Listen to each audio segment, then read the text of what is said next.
In terms of success these days, we talk about that term. Well, so many of us think about money when we say, are you successful? But what about the philosophical angle of success? We have two astounding guests who want to talk about that and bring us to terms with success in a different perspective. I'd like you to meet a very well-known philosopher, author, lecturer, a man who's had some interesting events occur in his life. Meet Mr. Paul Solomon. Paul, welcome, sir. Thank you. And your colleague, Stephen Haslam. We will find out what's happening with Stephen, because Stephen has become an associate of yours for how many years? I think it's 9 years? 9 years, at least. Something like that. Paul, you might set the stage for us. You had a major event occur many years in your lifetime. You were a so-called average person. We will talk about that term later also, but you had a background, I believe your father was a Baptist minister in Texas? That's right. Cowtown, as a matter of fact. Southern Baptist. I used to live in Fort Worth myself for a while, and quite an area to grow up in, but a major event occurred in your personal life. And about what age were you at this time? Well, that was 10 years ago, about 33. I think the thing that I go back to when I look at that experience is that I wasn't set up to be a success in my life as I think of success now. Two things. You're not supposed to really enjoy life. If you're religious, you're spiritual. You're taught that God is this wonderful creature and you're this lowly worm and you don't deserve to have joy of life. The thing that made a breakthrough for me was when I went to sort of the depths of that kind of feeling and had to break out. And the breaking out was a kind of a desperate move, but what it caused me to do is find the rest of my mind. The part that, as far as I'm concerned, is the nature of God, that allows us to talk with God. It happened when I sought help for depression, went to a hypnotist. And instead of going into a normal hypnotic trance, I completely lost consciousness and something started talking through me as the hypnotist thought that it was something spiritualistic or whatever. And I was horrified at first because I really grew up thinking anything of the occult or spiritualist is dangerous and of the devil. So I was at first afraid of it. But I was also, I had to find out what it was. So I went back to be hypnotized again, tried it again, the same thing happened. And then I thought, well, I'll go to my father, who was my pastor, and talk with him about this. And I know he's going to tell me it's of the devil, but I want to ask anyway. So I asked, and he didn't say it's of the devil. He said, this is obviously God at work in your life. And so I was so startled, I took the wrong side of the argument. I said, how can you say that, being a Baptist preacher? And he said, well, it's like this. He says, your mother and I have prayed for you for the last 10 years since you've been out of the religious work. And he said, I know that it's of God because I asked, and God doesn't give you a stone or a scorpion when you ask for fish or bread. So I went back and worked with it again. I found two things, really. When we talk with a higher consciousness, it doesn't mean that we're talking with somebody else. If it did mean that, I would be a little concerned. If it does mean that I'm talking with the rest of my mind, instead of using 10% of my mind, I'm using 80 or 90%. If it means that, then it's valid, it's safe, it's a way to grow. Sometimes I'm called a medium, which I don't particularly like, because being a medium suggests that I help people talk with the souls of the departed. I always figured that being departed doesn't make you more spiritual or more intelligent. If I can get people to talk with the rest of themselves, they won't need to talk with someone else in order to get guidance or direction. Stephen, how did you become associated with this fine man? Well, I have to admit that my parents introduced me to him. Now here, you're a business administration major. You had a BA, what was it, University of New York at Binghamton? That's right. A business man who gets into the holistic world of mysticism, that sort of thing. That, well, does it equate these days? Obviously it must. Obviously it does, and it very much did in my life at that time, because even though I had been through business school, number one, I realized very well that I didn't know that much about business, and I still didn't know what I wanted to do with my own life. And in beginning to work with Paul, the first thing that he had me do was learn business. By getting into business, Real working business. with it, right. And I always knew that I wanted to somehow balance the two, be responsible with application of what had been theretofore philosophical principles, but I didn't know how to do that, didn't have the experience to do that. And so many of the techniques that we work with are applying self-worth into relationships with other people, emotions management, communication skills, in a very practical way in your personal life or in your business life. As a matter of fact, you're now based in one of the most peaceful areas of our nation, the Shenandoah Valley. You might tell us the background and what it's like there.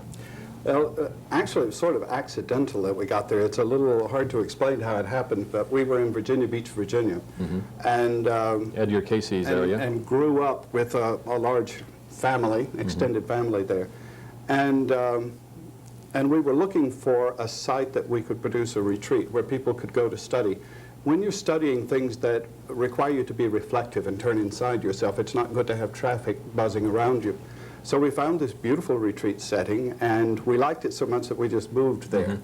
And so we wound up living there, and we do our worldwide work from there. We do reach into at least 13 foreign countries, as well as the States. In fact, most of our work is done outside the United States. The thing that we want to get at is that you're very much from a left brain kind of background. Your work is with financial analysis. That's very left brain.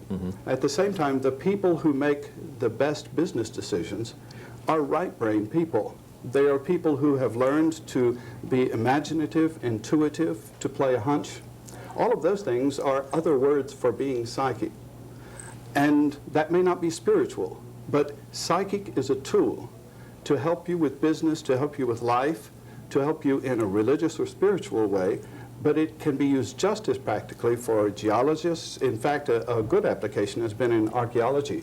In Egypt, some of the latest finds have been a result of using psychics to locate the dig sites. So the exciting thing about this for me is that it's practical, it's down to earth every day.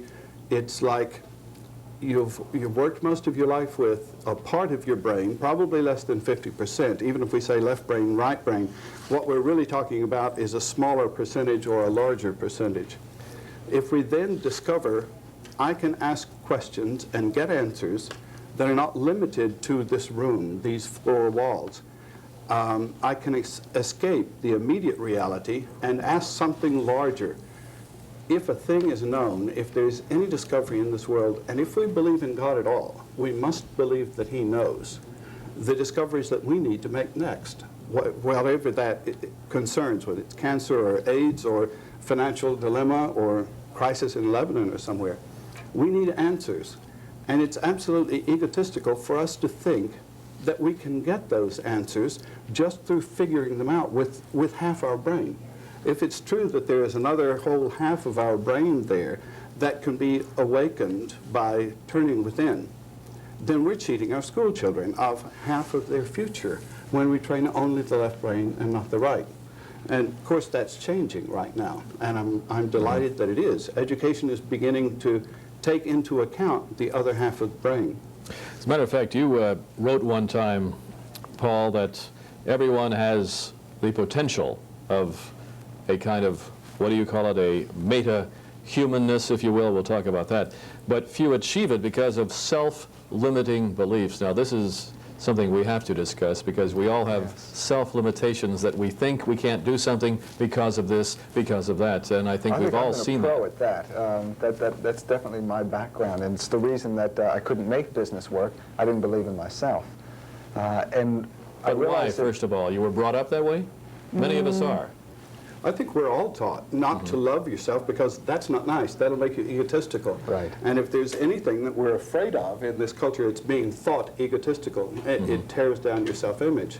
So if you can get a person to be afraid of that, then you can suppress all their creativity. And that's where Stephen was when he came. He was suppressing his creativity. And I told him, you know, you need a good lesson in self-love. And he was horrified, as he should be in this culture, as we've all been taught, and certainly I was.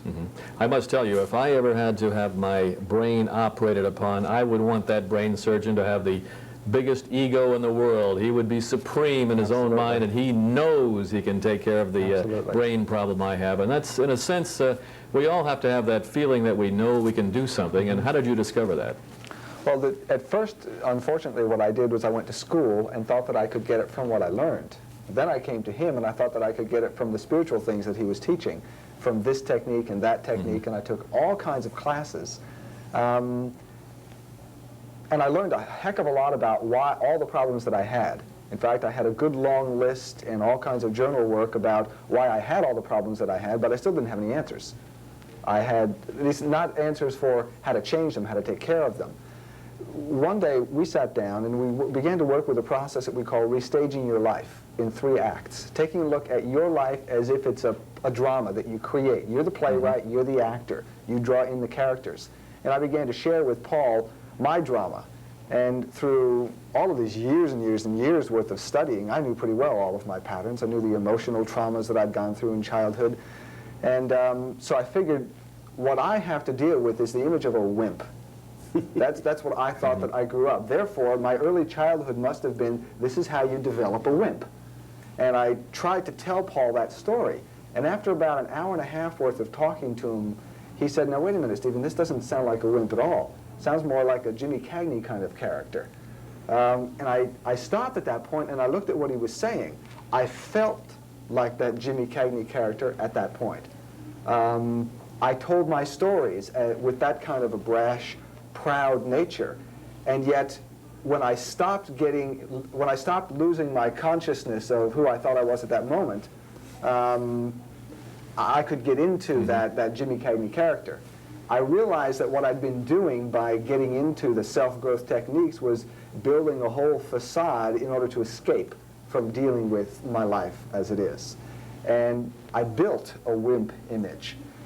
What I learned to do was to restage it. All I needed to do was become conscious of what I was doing in that moment. I don't have to be, wise enough to know all the ageless wisdom or specific techniques about how to be successful. Just be very conscious of what I'm doing right now. And I can then choose whether to continue doing it or not. Simple cause and effect. You see the results of what you're doing in the moment, and you can choose to leave out the ones that don't work for you. All right, Paul, have we become a nation of wimps? You maintain there are average people. The majority of us are, quote, average. You have 3 classifications. Let's start off with that average one. Okay, I think we're taught to be average, and the people who stand out in history are the ones who felt, I think, the worst thing that you could call me is average or ordinary. I don't want to be an ordinary person. When we have that individualist inclination to start with, then if we can begin to care for ourselves, then we can begin to do something with life. What Stephen did with this discovery when we worked with each other was we began to talk about this 3-act, because Stephen also has a background in theater. And it seems that everyone lives their life in a way that it could be staged, with the first act being the setup, the second act being what are you going to do with it? The third act is how do you climax your life? What's your last act? Can you give it a Broadway crashing ending, or do you just sort of peter out? And most people don't give that kind of an ending that will make their life of historic momentum. So we started looking at other people's lives as well as Stephen's, and asking them about your first act, your cast of characters, how you set up the drama of your life. And we found that we're all, or most of us, in the second act. And this is the point where we can decide to work out whatever was given us as a challenge in the first act and decide what the third act will be. So this has been Stephen's work. He's been putting this together as a workshop, and now he has a book coming out in a couple of months called Restaging Your Life. Let's go into the second category of your classification of people. Okay. Beyond the them? average person is the possible human. The possible human. That term I took actually from Jean Houston. That's her term. The possible human is a person who is showing us what possibilities humans have that are going beyond average. They're doing something that other people think is impossible. That's a possible human. They changed the impossible to possible. For example, who would be a possible human?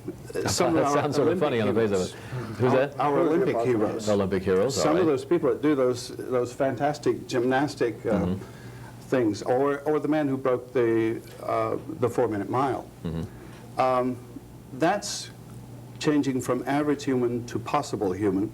There's another leap way beyond that, where we don't have our average heroes in the third category, the metahuman. This is a person who has experienced a metamorphosis, a transformation that actually allows them to affect their environment. And people in this category are people like the Christ, the Buddha, Moses. And I know that there are people who will object to my putting Christ and Buddha and Moses in the same category. I don't want to argue that. I just want to point out that all three of them are known in history because they produced something called miracles in their life. That makes their life not just an expansion of mind, not just a little more, but a different quality. It's qualitatively different. They do things that we call miracles. If they've ever happened, there's a way to make it happen.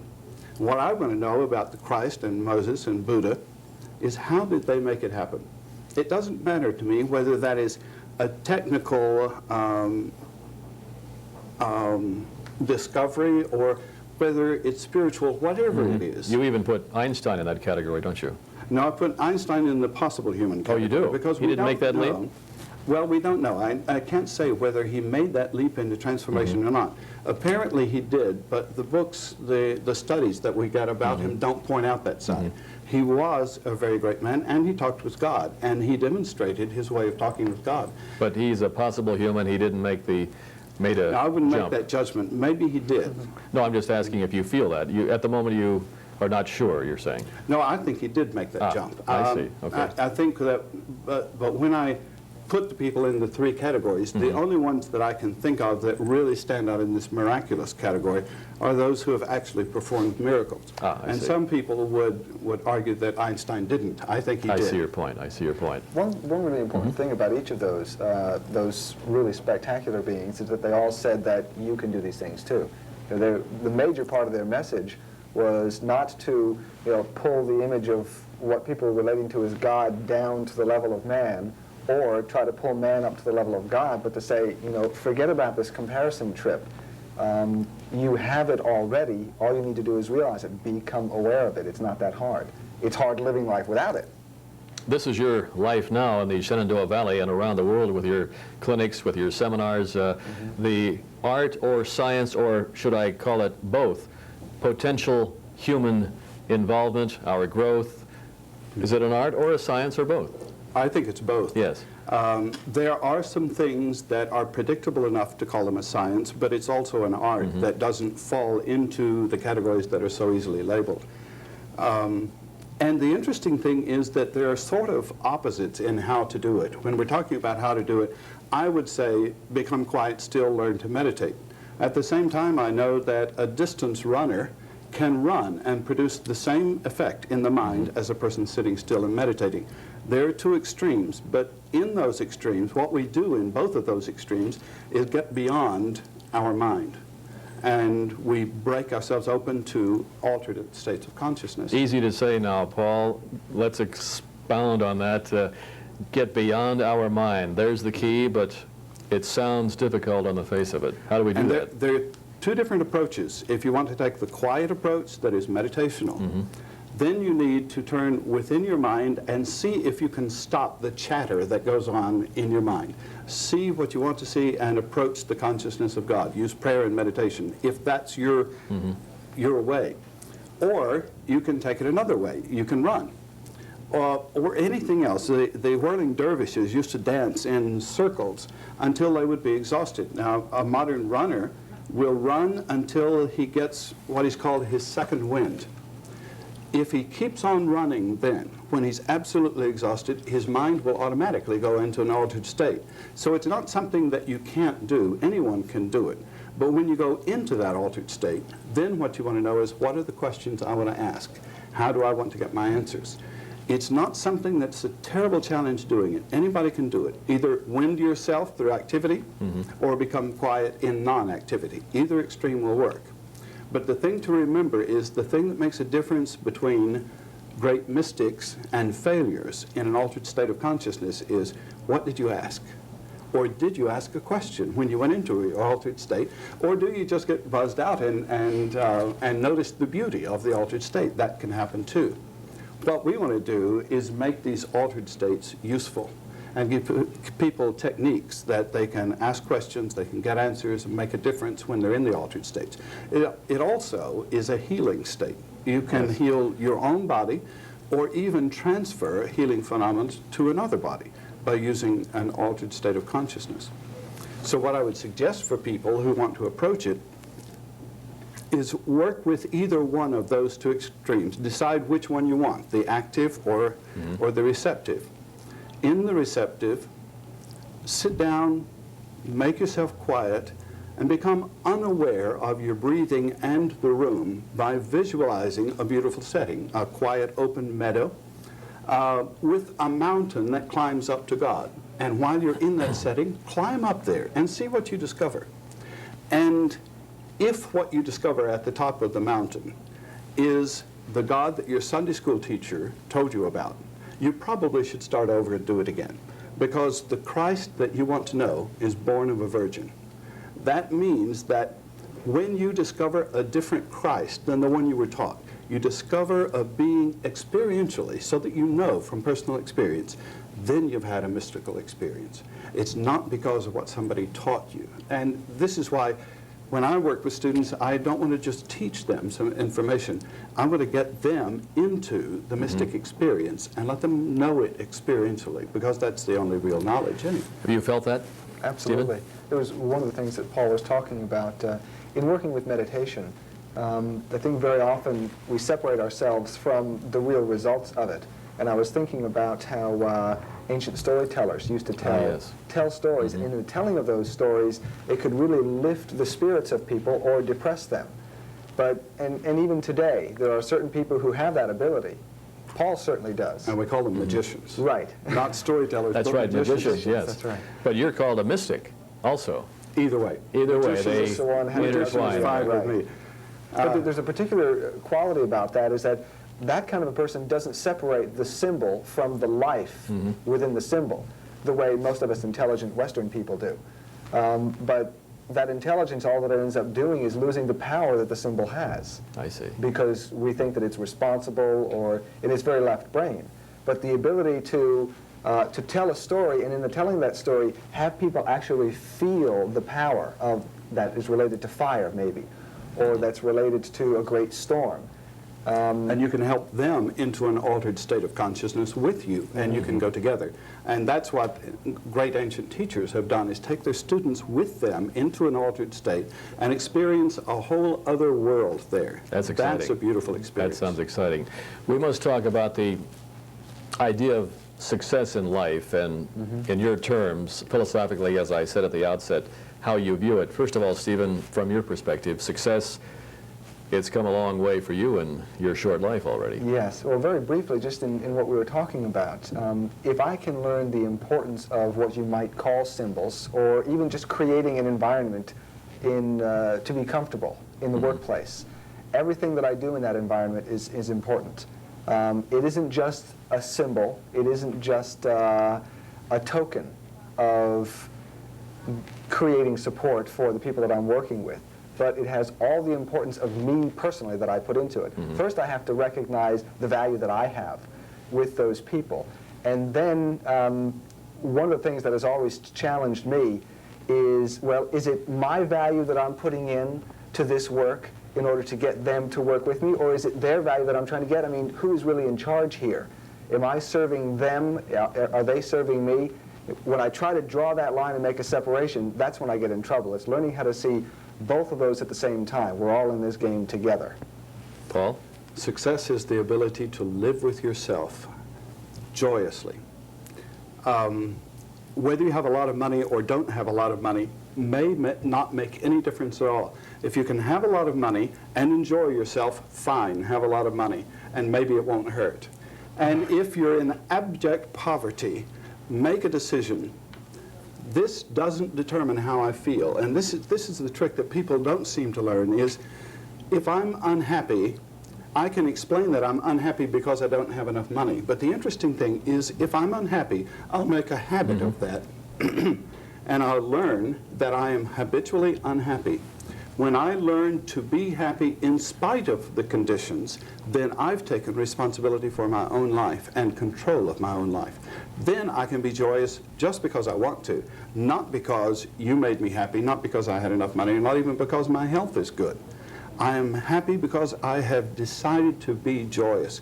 That's what works effectively. I can do my work better, I can think better, I can get along with people better.